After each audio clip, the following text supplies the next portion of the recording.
আজ 26/3/2025। আমরা বেরিয়ে পড়েছি বন্ধুরা আবার একটি নতুন জায়গা ঘুরে দেখানোর উদ্দেশ্যে। গুড মর্নিং বন্ধুরা, এখন যে জায়গায় দাঁড়িয়ে আছি এই হলো আমাদের প্রাণের শহর আজিমগঞ্জ। আর দেখুন সকালবেলাকার সুন্দর পরিবেশ। এখন ঘড়িতে 6টা 3, সকাল 6টা 3।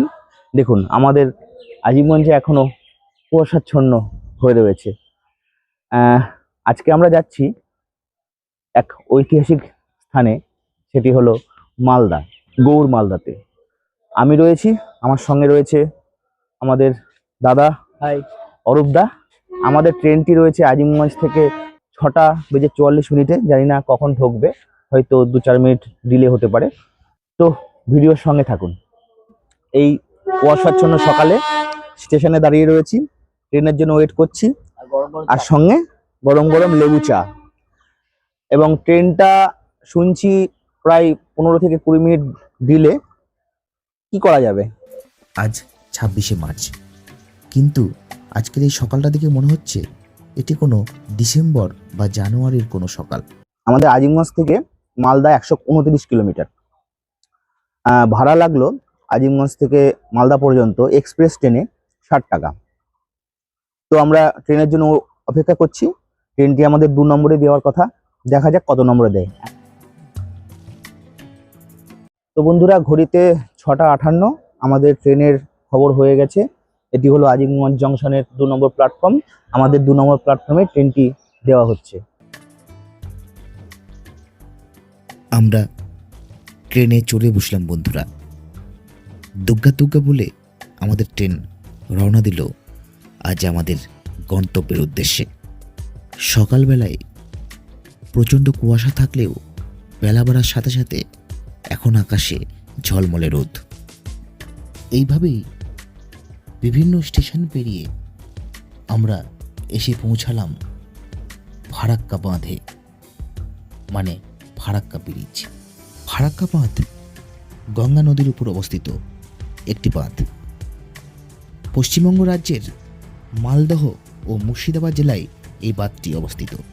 1961 সালে এই বাঁধ নির্মাণের কাজ শুরু হয়, শেষ হয় 1975 সালে। সেই বছর 21শে এপ্রিল থেকে বাঁধটি সকলের জন্য খুলে দেওয়া হয়। ফারাক্কা বাঁধ 2240 মিটার লম্বা, যেটা প্রায় $1 বিলিয়ন ব্যয়ে সোভিয়েত ইউনিটের সহায়তায় বানানো হয়েছিল। বন্ধুরা, আমাদের ট্রেনটি মালদা যাওয়ার আগে স্টেশন যে গৌড় মালদা, সেখানে আমরা নেমে পড়লাম।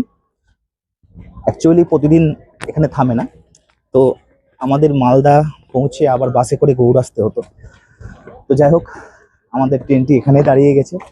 এবার এখান থেকে আমরা দেখি কিভাবে গৌড়টা ঘোরা যায়। ভিডিওর সঙ্গে থাকুন এবং দেখতে থাকুন আমাদের চ্যানেল রোমান্টিক বাংলা।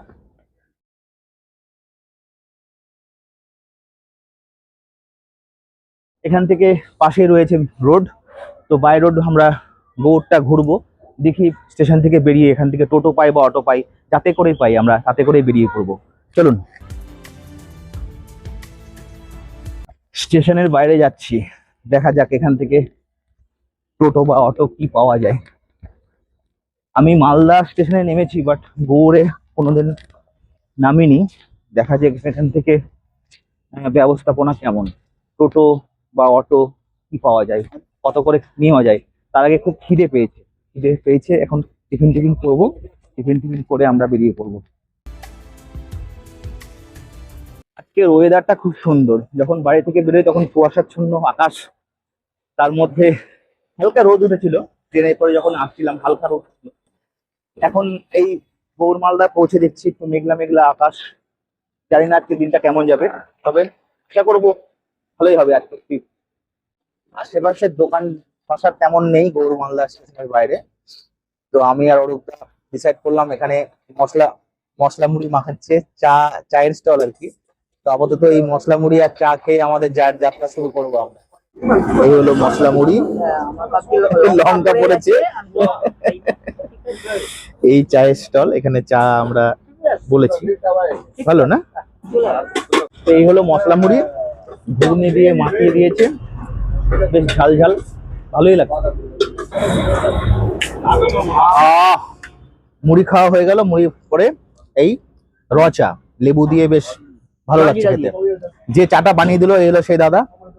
চাটটা তো ভালোই লাগলো। হ্যাঁ, জলজিরা মনে হচ্ছে মিশিয়েছেন দাদা, তাই তো? এই কটায় খোলেন দোকান? আমি খুলি 6টায়। কটা অব্দি চলে? আমার আপনার 6টা অব্দি চলে, 6:30 অব্দি। আর ভিড় কিরাম হয় মোটামুটি? আমাদের মোটামুটি ভিড় হয় ভালো। শীতকালে বেশি হয় না? আমাদের শীতকালে বেশি হয়, আমাদের চা মুড়িটা সেল হয় ভালো। তুমি কি চা মুড়ি করো? আর হ্যাঁ, আমি চা মুড়ি করি, আপনার লম্বু বিস্কুট এইসব আমি রাখি। বিস্কুট মোটামুটি স্বাদও ভালো ছিল, ঝাল ঝাল ছিল, ভালোই লেগেছে সকালবেলা। চায়ের দোকানে আলাপ হওয়া দুটি দাদা আমাদের তাদের বাইকে করে পৌঁছে দিল সুস্তানি মোড়ে। সেই সুস্তানি মোড় থেকেই আমাদের টোটো রিজার্ভ করে আজকের ট্রিপটি সম্পূর্ণ করতে হবে। আমরা পৌঁছে গেছি সুস্তানি মোড়ে। এখান থেকে আমরা টোটো রিজার্ভ করব। তো এখান থেকে হিউজ ভাড়া চাইছে, 600 টাকা চাইছে।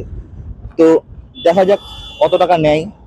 তো বন্ধুরা, গৌড় মালদার যে সুস্তানি মোড়, সেই দাদাগুলো এখানে পৌঁছে দিল আমাদেরকে বাইকে করে। এখান থেকে একটি টোটো নিয়ে আমরা রিজার্ভ করে নিয়ে আমরা এবার বেরিয়ে পড়লাম গৌড় দর্শনে। তো এখান থেকে আমাদের ভাড়া নিল 400 টাকা। পুরো গাড়িতে রিজার্ভ করে নিলাম আমরা, যতগুলো স্পট আছে ততগুলো দাদা ঘুরে দেখাবে। তো 400 টাকা নিল, 600 টাকা বলছিল। তো সেখান থেকে বার্গেনিং করতে করতে 400 নামলো, 400 নিচে আর নামাতে পারলাম না। তো আপনারা এলে একটু বার্গেনিং করবেন, বার্গেনিং করলে আপনাদের একটু সুবিধা হবে। চলুন আমরা এগিয়ে যাই গৌড়ের উদ্দেশ্যে। গৌড় একসময় বাংলার রাজধানী ছিল। গৌড় ভারত বাংলাদেশ সীমান্তে অবস্থিত একটি ঐতিহাসিক গুরুত্বপূর্ণ স্থান। এটি মালদা থেকে 12 কিলোমিটার দূরে অবস্থিত। খানিকটা যেতেই আমাদের চোখে পড়ল এই স্থানটি। ফলকে লেখা রয়েছে দুটি পাথরের স্তম্ভ। ইতিহাসে সমৃদ্ধ প্রাচীন গৌড় নগরীর বুকে আজও দাঁড়িয়ে রয়েছে রহস্যে ঘেরা দুটি প্রাচীন স্তম্ভ। স্থানীয়দের কাছে এগুলি পরিচিত হাতি বাঁধা থাম নামে। তবে এই স্তম্ভগুলির প্রকৃত ইতিহাস নিয়ে রয়েছে নানা মতভেদ ও কৌতূহল। মালদা থেকে মাত্র 24 কিলোমিটার দক্ষিণে গৌড়ের পথে যেতে একটি ছোট্ট গ্রাম রামকেলি।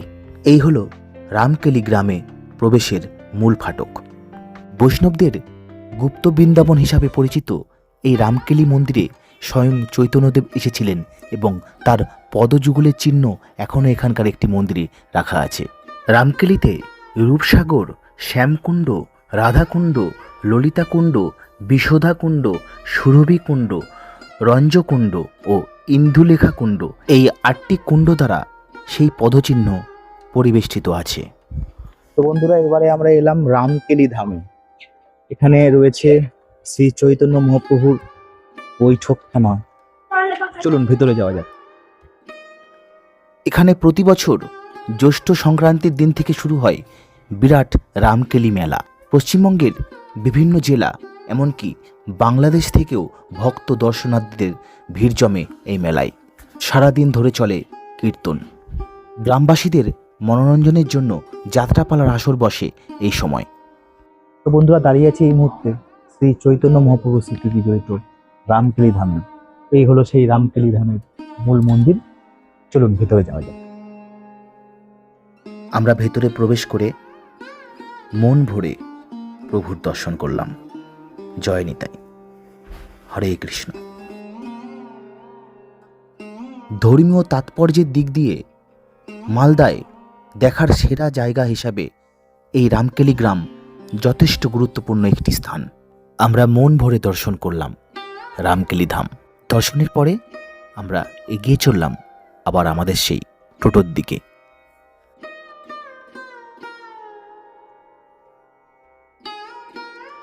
এবারে আমরা এগিয়ে চললাম বারোদুয়ারি মসজিদের দিকে। তো এবারে আমরা পৌঁছে গেছি, এটার নাম শুনলাম বারোদুয়ারি।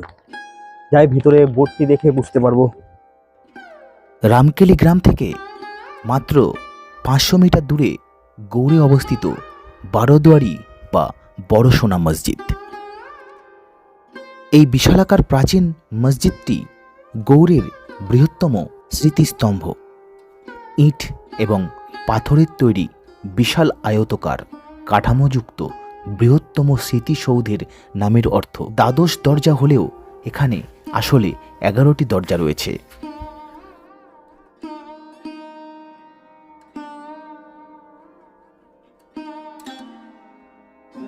বন্ধুরা, ভীষণ সুন্দর পরিবেশ, হেব্বি লাগছে, হেব্বি।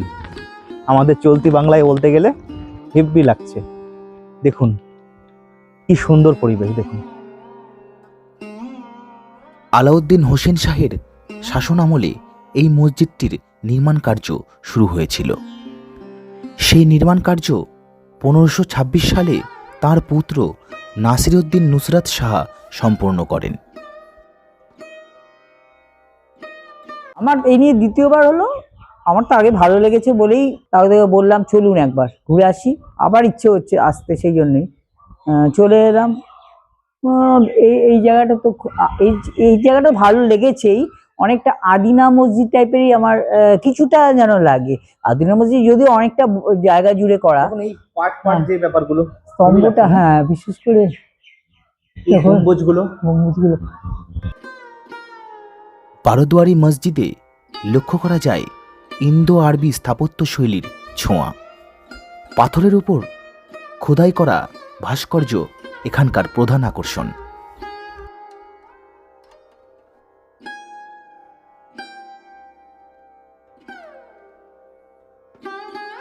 তো বন্ধুরা, বারোদুয়ারি ঘোরা আমাদের সম্পূর্ণ হয়ে গেল। আমরা আবার এগিয়ে চলেছি আমাদের টোটোর দিকে। ভীষণ রোদ, চশমা পরে হিরো হয়ে গেছি। আশা করি ভালো লাগছে। দেখতে যেমনই হোক, চশমা পরলেই মানুষকে ভালো লাগে। দাদা কি কিনছেন? কেক। আমরা এবারে চা খাবো। আমাদের দাদা লাল চা খেয়ে পোষাচ্ছেন না আমাদের। হ্যাঁ, অনেকক্ষণ ধরে একটা অভাব বোধ করছিলাম। সকাল থেকে শুধু লিকার চা খেয়ে এলাম, দুবার খেয়েছি। দুধ চাটা না হলে ঠিক মন ভরে না। হ্যাঁ, মনটা ভরে গেল একদম।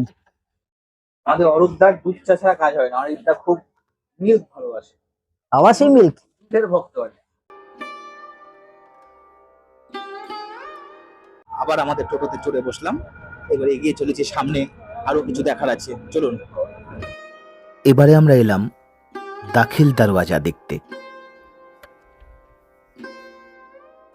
তো এবারে যেই ইমারতের সামনে দাঁড়িয়ে রয়েছি, এটি হলো দাখিল দরওয়াজা।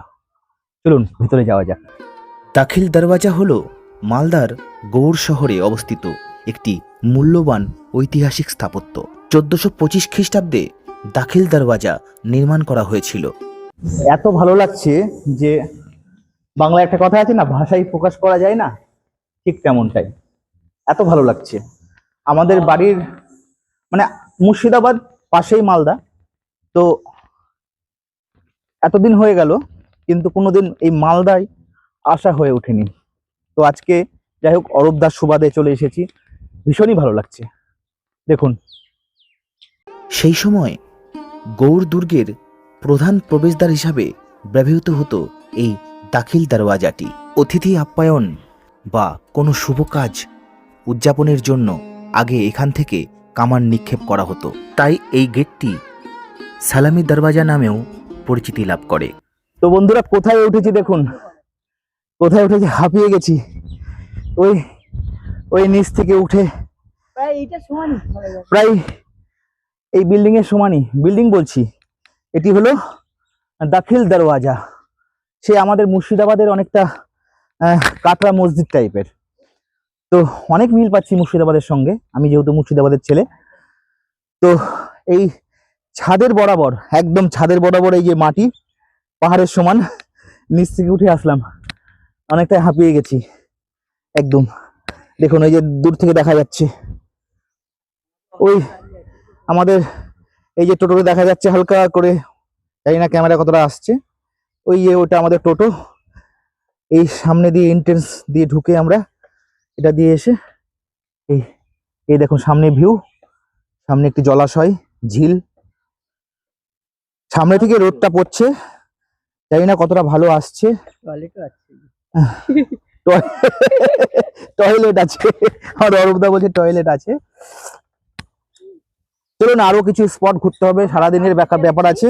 আমরা নামছি, অরূপদা নামছে পাহাড়ের থেকে, নামছে মাটির পাহাড়, অবশ্য পাথরের পাহাড় না।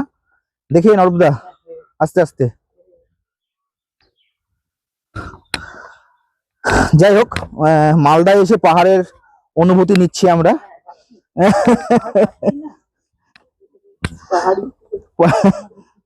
ট্রেকিং করলাম ছোট্ট একটা। যাই হোক, দুধের স্বাদ ঘোলে মিটাচ্ছি। আমাদের অরূপদা পাহাড় ট্রেকিং করতে খুব ভালোবাসে, তাই একটু পাহাড় ট্রেকিং এর মজাটা নিয়ে নিলাম। দাখিল দরওয়াজা আমাদের ঘোরা হয়ে গেল। এই আমাদের টোটো, এই টোটোতে করে আমরা এবার আবার সাইট সিন গুলো কমপ্লিট করবো। আমাদের অরূপদার বোধহয় খিদে পেয়ে গেছে, অরূপদা খালি খাবার খুঁজে বেড়াচ্ছে। দেখি অরূপদা কি কিনছে আবার। দাদা কি নেবেন? হ্যাঁ শশা খাওয়া যেতে পারে। এগুলো কি আম, কি কাঁচা মিঠে? এখন কি কাঁচা মিঠে আম বেরিয়ে গেল? কত করে? 15 টাকা শ? 150 এইটুকু 150 কুচি কুচি করে কেটে দেবে। তো বন্ধুরা, এই হলো কাঁচা মিঠে আম। মালদাতে আম এত বড় বড় সাইজ হয়ে গেছে। এই হলো কাঁচা মিঠে আম। এই কাঁচা মিঠে আম দিদি সারিয়ে কুচি করে কেটে মাখিয়ে দেবে। তার সঙ্গে এই শশা 10 টাকা পিস মাখিয়ে দেবে, শশাটাও। তো চলুন খেয়ে দেখা যাক কেমন। তো বন্ধুরা, এই শশা নিয়ে নিয়েছি। এবার আমাদের এই টোটো গাড়িতে বসে বসে শশা আর কাঁচা মিঠে আম মাখা খাবো। আমাদেরকে বললো কাঁচা মিঠে আম মারাত্মক টক, আপনারা এলে একটু বুঝে শুনে খাবেন। বলবে কাঁচা মিঠে আম, বাট মারাত্মক টক। তবে কাসুন্দি ফাসুন্দি দিয়ে মাখিয়ে দিয়েছে, ভালোই। তো যাই হোক, দেখুন এটি হলো শিব রূপ সনাতন মিলন মন্দির। এটা কি ইসকন? আচ্ছা, রূপ সনাতন মিলন মন্দির, এটি ইসকন দ্বারা পরিচালিত। চলুন ভিতরে একটু ঘুরে আসি।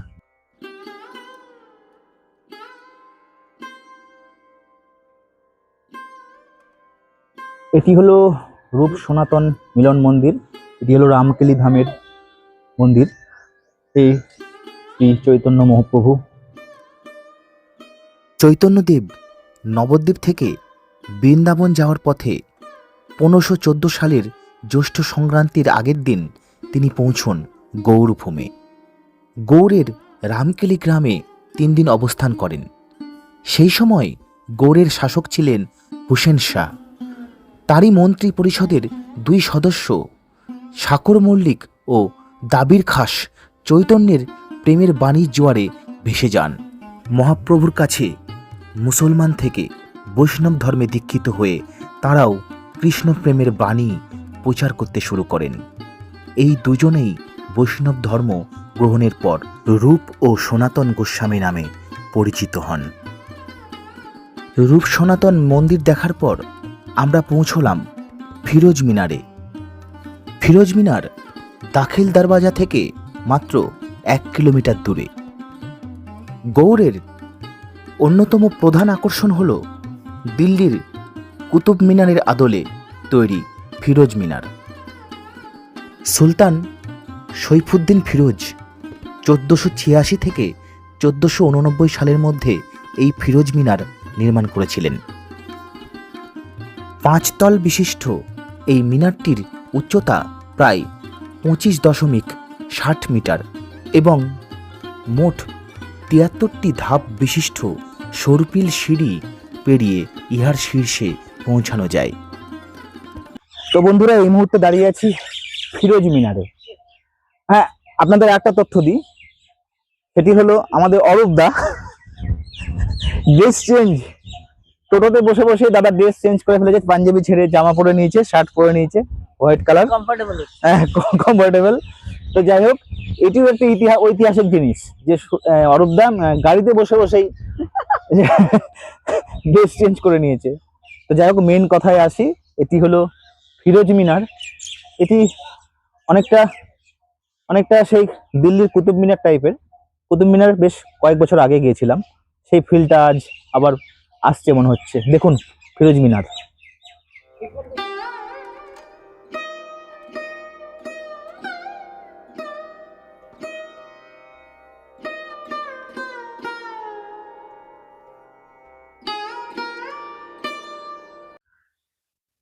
এই গৌর মালদার কোনায় কোনায় লুকিয়ে রয়েছে ইতিহাস। তো সেই ইতিহাসের খোঁজেই আজকে আমরা বেরিয়ে পড়েছি, আমি আর অরূপদা। আপনারা আমার চ্যানেলের সঙ্গে থাকবেন। আমার চ্যানেলটিতে বেশ কয়েক বছর ধরে ভিডিও আসছিল, মাঝে বেশ অনেকটাই গ্যাপ পড়ে গিয়েছে। এবার আমরা আবার অ্যাক্টিভলি আমাদের চ্যানেলটিতে কাজ করতে চাই। আপনারা চ্যানেলটা দেখুন আর একটা ছোট্ট করে সাবস্ক্রাইব করে দিন। একদম একদম। তো আমাদের এই ফিরোজ মিনার এটা হচ্ছে এক্সপ্লোর করা। বটফল। হ্যাঁ, এটা হলো বটফল। চারদিকে আমি অনেক দেখেছি, আমি দেখি। আমাদের অরূপদা দেখেনি, তার জন্য দেখছে বটফল। আমি ফুলের সাথে গুলিয়ে ফেলেছি। ফুল শুকিয়ে গেলে যেরকম হয় সেরকম। তো বন্ধুরা, এই হলো বটফল। ইয়েস। আমি প্রচুর দেখেছি। এই হলো বট গাছ, বট গাছের নিচে আমরা দাঁড়িয়ে আছি, আর এই হলো বটফল। তো এই ফলটিকে আমাদের অরূপদা কুল বলে মনে করেছে। তো কুল বলাতে একটি গান ভীষণভাবে মাথায় আসছে, তাই দুই কলি গাইবার চেষ্টা করছি। ওরে যমুনায় জল আনতে যাচ্ছ, ও যমুনায় জল আনতে যাচ্ছ, তোমার সঙ্গে নাই তো কেউ, তুমি কাদের কুলের বউ গো, তুমি কাদের কুলের বউ, কাদের কুলের বউ গো, তুমি কাদের কুলের বউ। ওরে যমুনায় জল আনতে যাচ্ছ, ওরে যমুনায় জল আনতে যাচ্ছ, সঙ্গে নাই তো কেউ, তুমি কাদের কুলের বউ গো, তুমি কাদের কুলের বউ, কাদের কুলের বউ গো, তুমি কাদের কুলের বউ।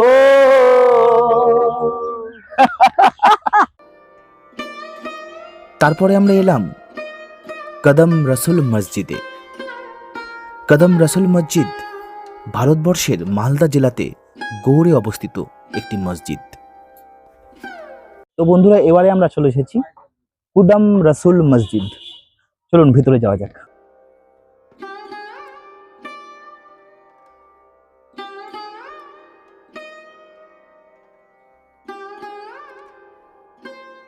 তো বন্ধুরা, এটি হলো ফতেহ খানের সমাধি। ফতেহ খান ছিলেন অরঙ্গজেবের সেনাপতি দিলের খানের ছোট ছেলে। ফতেহ খানের সমাধিটি হিন্দুদের চারচালা শৈলী এবং একটি বাঙালি গ্রামের কুঁড়ে ঘরের অনুরূপ। চতুষ্কোণ এক গম্বুজ বিশিষ্ট এই গৃহটি সুলতান নুসরাত শাহের দ্বারা নির্মিত হয়। এই মসজিদটি অত্যন্ত অলঙ্কৃত ইটগুলির জন্য উল্লেখযোগ্য। এখানে প্রস্তরের ওপর অবস্থিত হজরত মোহাম্মদের পদচিহ্ন স্থাপিত ছিল। হযরত মুহাম্মদের পায়ের ছাপ বা চরণের ছাপ, এটাই বুঝেন। হ্যাঁ, এটি এখানে আসলো। এটা বাদশাহ নসরত শাহ মক্কা থেকে নিয়েছিলেন, আরব থেকে। প্রায় আজ থেকে 800 বছর হয়ে গেল। আমরা গৌড়ের খাদেম মতোয়ালি বা সেবায়েত। হজ পাকে যখন বাদশাহ নসরত শাহ গাধার পিঠে উটের পিঠে কিভাবে গেছিলেন অপরালাই জানে। তখন তাকে যানবাহন ছিলেন না, ওর হেলিকপ্টারও ছিলেন, ওরা জাহাজও ছিল না। হজ করা আসার পথে বাদশাহ বলছেন, আরে বাবা, তুমি তো যাচ্ছ গৌড়ের বাদশাহ, আমি আরবের বাদশাহ, তুমি এই পদচিহ্নটা নিয়ে যাও। বাংলা, বিহার, উড়িষ্যার রাজধানী আমাদের এই গৌড়। এখন যখন আমাদের রাজধানী হয়েছেন দিল্লি, দিল্লি নিজামুদ্দিন আউলিয়াতে বাঁ পা, আমাদের গৌড়ে ডান পা। হ্যাঁ, তাই এই পা নিয়ে এসে এই মেহেল বানিয়েছিলেন ফুটপ্যান রাখার জন্যই। এই পদচিহ্ন 1531 খ্রিস্টাব্দে বাদশাহ এনেছিলেন, যে গৌড়ে নির্মাণ করেছিলেন। নাম দেওয়া হয়েছে কদমে রসুল মসজিদ।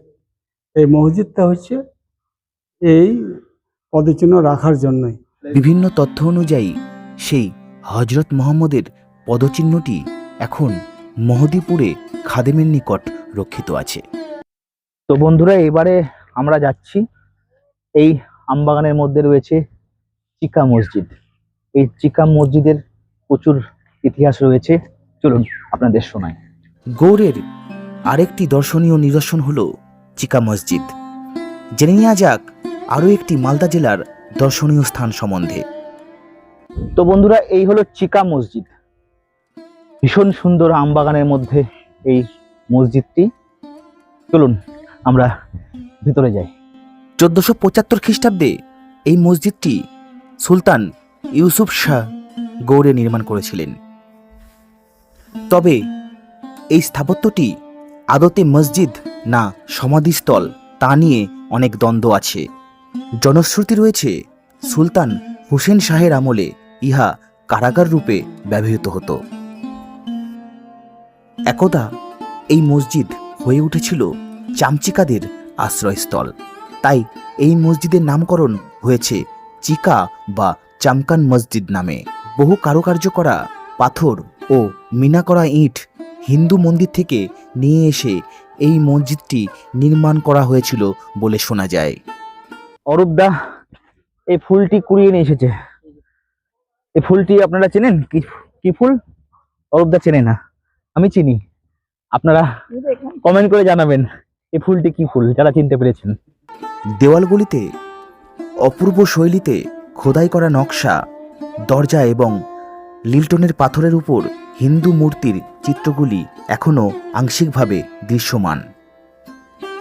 এই মালদাতে যেসব নিদর্শনগুলি রয়েছে এগুলোতে ঢোকার জন্য কোনো এন্ট্রি চার্জ লাগে না, শুধুমাত্র এন্ট্রি করতে হয়, মানে আপনার নাম।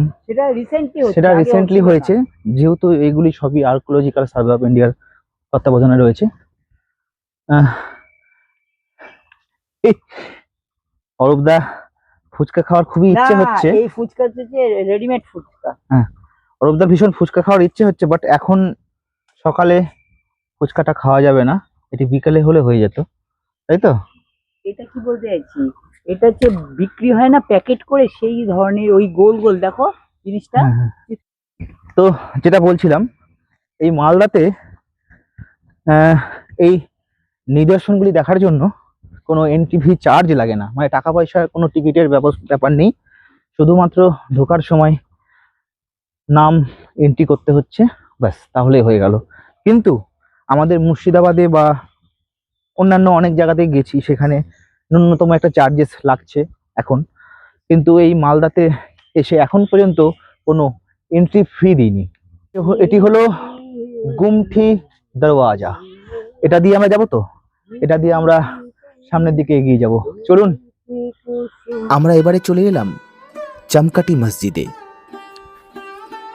এক গম্বুজ বিশিষ্ট এই ছোট মসজিদটি সম্ভবত সুলতান শামসুদ্দিন ইউসুফ শাহের রাজত্বকালে 1474 থেকে 1481 খ্রিস্টাব্দে নির্মিত হয়। এই চামকাটি মসজিদের মিনা করা ইটের কাজ সকলের নজর কাড়ে। তো বন্ধুরা, এবারে যেই জায়গাটিতে আমরা প্রবেশ করলাম এটি হলো চামকাটি মসজিদ। চামকাটি মসজিদ ইট দ্বারা নির্মিত এক গম্বুজ বিশিষ্ট একটি বর্গাকার মসজিদ। এই মসজিদের কক্ষে 5টি প্রবেশপথ রয়েছে, পূর্ব দিকে 3টি এবং উত্তর ও দক্ষিণ দিকে 1টি করে। তো বন্ধুরা, চামকাটি মসজিদ আমাদের ঘোরা হয়ে গেল। এবার আমরা আবার আমাদের টোটোতে উঠে যাব, আর তার সঙ্গে শেষ হবে আমাদের গৌড় পরিদর্শন। তারপরে আমাদের ইচ্ছা আছে মালদা যাওয়ার। মালদাতে কিছু নিদর্শন রয়েছে, সেগুলি আমরা এক্সপ্লোর করব, ভিডিওর সঙ্গে থাকুন। চামকাটি মসজিদ ঘুরে আমরা আবার আমাদের টোটোতে চড়ে বসলাম। টোটো আমাদের নামিয়ে দিল আমবাজার বাস স্ট্যান্ডে। এই আমবাজার বাস স্ট্যান্ড থেকে আমরা এবারে বাস ধরে নিয়েছি। এবার আমরা যাচ্ছি মালদা রথবাড়ি হয়ে পান্ডুয়া। পান্ডুয়াতে কিছু দেখার জায়গা আছে, ঘোরার জায়গা আছে, সেগুলি আমরা ঘুরে ঘুরে দেখব। তো চলুন, সামনে দেখা হচ্ছে। বাস আমাদের নামিয়ে দিল পান্ডুয়া বাস স্ট্যান্ডে। তো বন্ধুরা, আমরা বাস থেকে নামলাম পান্ডুয়াতে। তো আমাদের জোর খিদে পেয়ে গেছে। তো পান্ডুয়াতে সেই বাস স্ট্যান্ডে একটিও হোটেল নেই। বেশ কিছুটা হেঁটে এসে একটি হোটেল পেলাম। তো সেই হোটেলে আমাদের ইচ্ছে ছিল ফিশ থালি খাবো। তো ফিশ থালিও পেলাম না। তো এখানে ডিমের অমলেট করতে দিয়েছি, আর আমাদের একটু সেই থালি দিয়ে গেছে, ভেজ থালি। দেখুন, এখানে রয়েছে আলু ভাজি, একটি আলু দিয়ে তরকারি, বেগুন ভাজা, পাঁপড় ভাজা, আর একটা এটা মনে হয় আলু চোখা, মানে ডাল, আর আসছে হচ্ছে ডিমের অমলেট। তো পেটে পেয়েছে খিদে, তো এই দিয়েই সই। চলুন, খাওয়া দাওয়ার পর কথা বলছি। খাওয়া দাওয়া সেরে আমরা আবার চলে গেলাম পান্ডুয়া মোড়ে। পান্ডুয়াতে আমরা খাওয়া দাওয়া সারলাম। খাওয়া দাওয়া সেরে ওখান থেকে একটি টোটো নিয়ে পাশেই রয়েছে গোলঘর। সেই গোলঘর প্লাস তার পাশে আরেকটি দেখার জায়গা রয়েছে, সেখানে আমরা এগিয়ে চলেছি। আমরা এবারে চলে এলাম একলাখী সমাধিসৌধ দর্শন করতে। মালদার আদিনার ঠিক আগেই একলাখীতে অবস্থিত একটি সমাধিসৌধ, যার নাম হলো গোলঘর। তো বন্ধুরা, এবারে আমরা এসেছি একলাখী সমাধি। ভীষণ সুন্দর জায়গাটি, দেখুন আপনারা। অনুমান করা হয় এর মধ্যে একটি সমাধি রাজা গণেশের পুত্র জালালউদ্দিন মোহাম্মদ শাহের। রাজা গণেশ ছিলেন দিনাজপুরের ভাতুরিয়ার জমিদার। তারপর তিনি নিজ ক্ষমতায় রাজা হয়ে গৌড়ের সিংহাসনে বসেছিলেন। তার ছেলে পরবর্তীকালে ইসলাম ধর্ম গ্রহণ করেন এবং পিতাকে সরিয়ে নিজে ক্ষমতা দখল করেন। সেই সময়ে এই সমাধিটি নির্মাণ করতে প্রায় 1 লক্ষ টাকা খরচ হয়েছিল।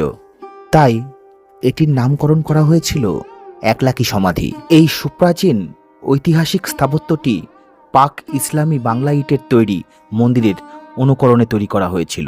তারপরে আমরা এলাম মালদা জেলার সেরা দর্শনীয় স্থান হিসেবে বিবেচিত আদিনা মসজিদ। তো বন্ধুরা, এই আমার পিছনে রয়েছে আদিনা মসজিদ। ভিতরে ভিডিওগ্রাফি, ফটোগ্রাফি অ্যালাউ নেই। ভিতরে আমরা দর্শন করেছি। আর এখানকার মেন একটি অসুবিধার বিষয় হলো ভিতরে ব্যাগ, মোবাইল, খাবার কিচ্ছু নিয়ে ঢোকা অ্যালাউ নেই। আমরা দুজন আছি, একে একে ঢুকেছি। অনেকে সামনে কিছু দোকান রয়েছে, দোকানে মোবাইল, ব্যাগ সব রেখে যাচ্ছে, কিন্তু আমাদের কাছে অনেকগুলো গেজেট ছিল, ইলেকট্রনিক্স গেজেট। তো আমরা রিস্ক নিলাম না, তাই একে একে আমরা দেখে এসেছি। তো এভাবে দেখতে হবে, কিছু করার নেই। 1369 সালে এই মসজিদটি সুলতান সিকান্দার শাহ নির্মাণ করেছিলেন। তবে এ নিয়ে অনেক বিতর্কও রয়েছে। তো বন্ধুরা, আমাদের মালদা, গৌড় মালদা ঘোরা মোটামুটি সম্পূর্ণ হয়ে গেল। এই আমার পিছনে আদিনা মসজিদ। ভিতরে ছবি বা কিছু ভিডিও কিছু তুলতে পারিনি। তো যাই হোক, এভাবে দেখতে হবে, কিছু করার নেই। আপনারা যখন আসবেন তখন হয়তো সরকারিভাবে কোনো ব্যবস্থা নেওয়া হবে ব্যাগ বা মোবাইল রাখার। এখন ব্যাগ বা মোবাইল রাখার কোনো ব্যবস্থাই নেই। একে একে আমরা ঢুকেছি। অনেকে মসজিদের সামনে কিছু দোকান রয়েছে, যেমন chocolate, biscuit, Thums Up, cold drinks বিক্রি হচ্ছে, কিন্তু সেখানে রেখে সকলে ঢুকছে। আমরা রিস্ক নিইনি, কেননা অচেনা জায়গা, কেউ আমাদের চেনে না, আমিও তাদের চিনি না। তো এইভাবেই দেখলাম আদিনা মসজিদ। এবার সামনেই রয়েছে, পাশেই রয়েছে মেন রোড। রোড বরাবর আমরা এখান থেকে বাস ধরবো। বাস ধরে আমরা এবার মালদা স্টেশনে যাব। মালদা স্টেশন থেকে আমাদের ট্রেন রয়েছে 5টার সময়, নবদ্বীপ ধাম এক্সপ্রেস, মালদা থেকে আজিমগঞ্জ। আমাদের অরূপদা গরম লেগে গেছে আদিনা মসজিদ ঘুরে, তাই মজা খাচ্ছেন। मजा लीजिए, मजा खाइए, मजा। মজা। इश्क और प्यार का मजा लीजिए, इश्क और प्यार का मजा लीजिए, थोड़ा इंतजार का मजा लीजिए, थोड़ा इंतजार का मजा लीजिए। হ্যাঁ এই সেই মজা। আদিনা মসজিদ ঘুরে আমরা চলে এলাম মালদা টাউন রেলওয়ে স্টেশনে। মালদা স্টেশন ভীষণ বড়সড় এবং ব্যস্ততম একটি স্টেশন। তো বন্ধুরা আমরা এসে পৌঁছে গেছি মালদা টাউন স্টেশনে। মালদা টাউন থেকে আমাদের আজিমগঞ্জের ট্রেনটি 5টার সময় ছেড়ে যাবে। এটি ডিরেক্ট মালদা টাউন থেকে নবদ্বীপ ধাম যাবে। দেখি ভিড় ভালোই রয়েছে, জায়গা পাই কিনা, আমাদের তো রিজার্ভেশন নেই। তো বন্ধুরা আমরা ট্রেনে বসে গেছি, ট্রেনের সিট আমরা পেয়ে গেছি। আমাদের ট্রেনটি 5টার সময় রওনা দেবে আজিমগঞ্জের উদ্দেশ্যে। ফেরার পথে আমরা আবার মন ভরে উপভোগ করলাম ফারাক্কা বাঁধের সৌন্দর্য, অসাধারণ।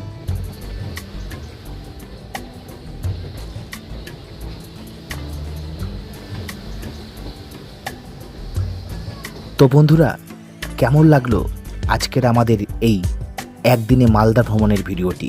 সেটি অবশ্যই কমেন্ট বক্সে একটি কমেন্ট করে জানাবেন। যারা এখনও আমাদের এই চ্যানেলটি সাবস্ক্রাইব করেনি তাদের কাছে অনুরোধ, তারা চ্যানেলটি সাবস্ক্রাইব করে চ্যানেলটির পাশে থাকবেন। আজকের মতো টাটা, ভালো থাকবেন।